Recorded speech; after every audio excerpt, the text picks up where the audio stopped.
ભગવાનની અહીંયા સરસ મજાની મૂર્તિ આવેલી છે અને 1008 બાહુબલી ભગવાન જોઈ શકો છો. સરસ મજાના પથ્થરના વચ્ચે આવેલું છે.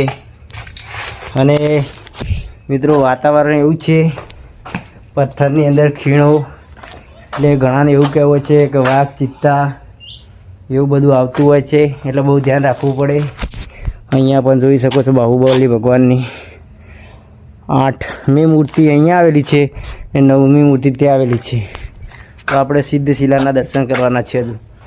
તો ચાલો આપણે હવે સિદ્ધશિલાના દર્શન કરવા જઈશું. તો અહીંયા શ્રી વિરાંગ કેવલિંગ ચરણ ગુફા આવેલી છે. તો ચાલો આપણે અહીંયા રસ્તો બતાવે છે. તો અહીંયા ગુફાની અંદર મિત્રો જઈશું. જોઈ શકો છો આ રીતે કંઈક ગુફા છે. આપણે ગુફાની અંદર ફરી રહ્યા છીએ મિત્રો. અને બહુ ગુફા